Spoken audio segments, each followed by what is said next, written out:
Hey guys, welcome back to our new video. So, in this video, we are looking how to see menu on Dominos app. For that, just open the Dominos app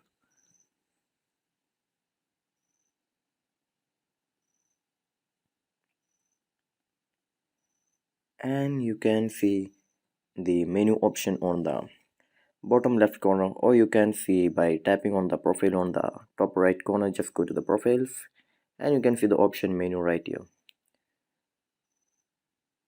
So, here you can see the whole menu right here. So, here you can see the cheeseburger pizzas, veg pizzas, non-veg pizzas. So, here you can choose the whatever pizzas that you like. So also you can vote by the rights right here. So and you can choose whatever you, if you are a vegetarian, just choose the veg only right here. So the menu will only show the veg pizzas. So also you can disable by tapping on that.